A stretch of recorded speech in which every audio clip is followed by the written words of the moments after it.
Hey, what's up again, everybody? It's Robert184, 2Rs2Bs, GundamReviews.net, and there's been lots of news out of the Shizuoka Hobby Show. I've already talked about the Master Grade Age 2, some of the new Age kits coming out, and the Master Grade Buster.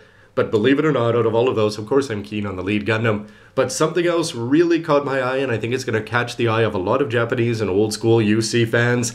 I'm talking about something that people have waited 27 years for. It's a high-grade Universal Century Hambrabi. And I don't really know how to say it either. Cracking out the old Gunpla Bible here from 2010 when you flip to Double Zeta. They've got the 1/144th line, and they don't have that many 1/100ths, but you can see them down there. But outside of that, this is the only time that this has been released in model form up to now. December 1985, 630 yen, that's including the tax. And if you take a look at it here, this is painted up like a pro. Believe me, it's not going to look something that good out of the box from 1985. Very cool old school art, but the thing that is just going to be atrocious about this is if you take a look at the transformation. If you've seen my review of the Gauging Builder 1/100th H3, yeah, it's pretty ridiculous the way it just sort of bends over. But this one, all he's going to do is you just take his lower body and you just sort of flop it down on the ground and you bend the legs up and over. And if you've seen the pics, and I'm going to have some links down below to some of the great J-blogs that have been bringing us all sorts of news from Shizuoka today. Anyway, the new one is going to look about 100 times better than this one. If you look at the separation here between the legs and the body, with the HG one, I wonder if the HGUC, I wonder if they're going to be doing parts formers slightly and popping the legs off and putting them back on. Anyway, it's going to look 100 times better than this, and it's the kind of thing that you'll probably want 3 of. And that's because in the climax of the series, it was piloted by one of the more memorable characters in the form of Yazan Gable, who of course had his wingmen before they all met their ends, and this was the cool Yazan as opposed to his Double Zeta eating meat with the cockpit open and getting into junkyards and nonsense like that. Yes, those really were a terrible opening third to Double Zeta Gundam. Anyway, he was a great villain. How many people did he kill? I have to go back and almost check that out again.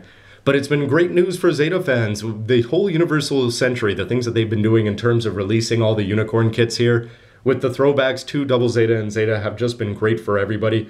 The real great line's getting the 2 Mark IIs. I wonder if we'll be getting more, whether it's Hyakushiki or Zeta after that.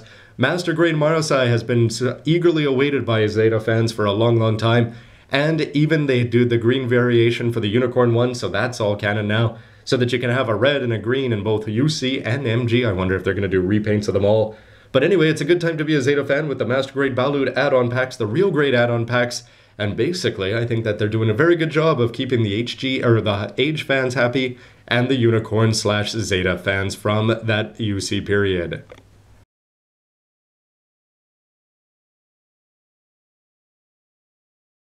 So anyway, that's just me. Is there anybody out there who's incredibly keen on more and more Zeta kits, whether they're Nemo recolors and Unicorn or anything like that? The Hambrabi, I think people have been looking for it for a long time. Again, it's just asking to have 3 of them. Transformed or not, it looks great in both modes. One of the more unique designs. Zeta had a lot of cool transforming Gundams, very unique. But this one stands out for me, which means I cannot wait to get my hands on the HGUC. And I wonder if you're the same. Anyway, you can check out the review here, and why don't you let me know what you think of it with a comment down below. Is Bandai doing a good job of catering to old school fans, or have they gone too much towards the new younger demographic with Age? Or are they striking a good balance? Why don't you let me know your thoughts? Anyway, everybody, stay tuned for lots more news, reviews, and everything else you can use, and we'll get some more Zeta representation out here next time. Thanks for watching, everybody. See ya.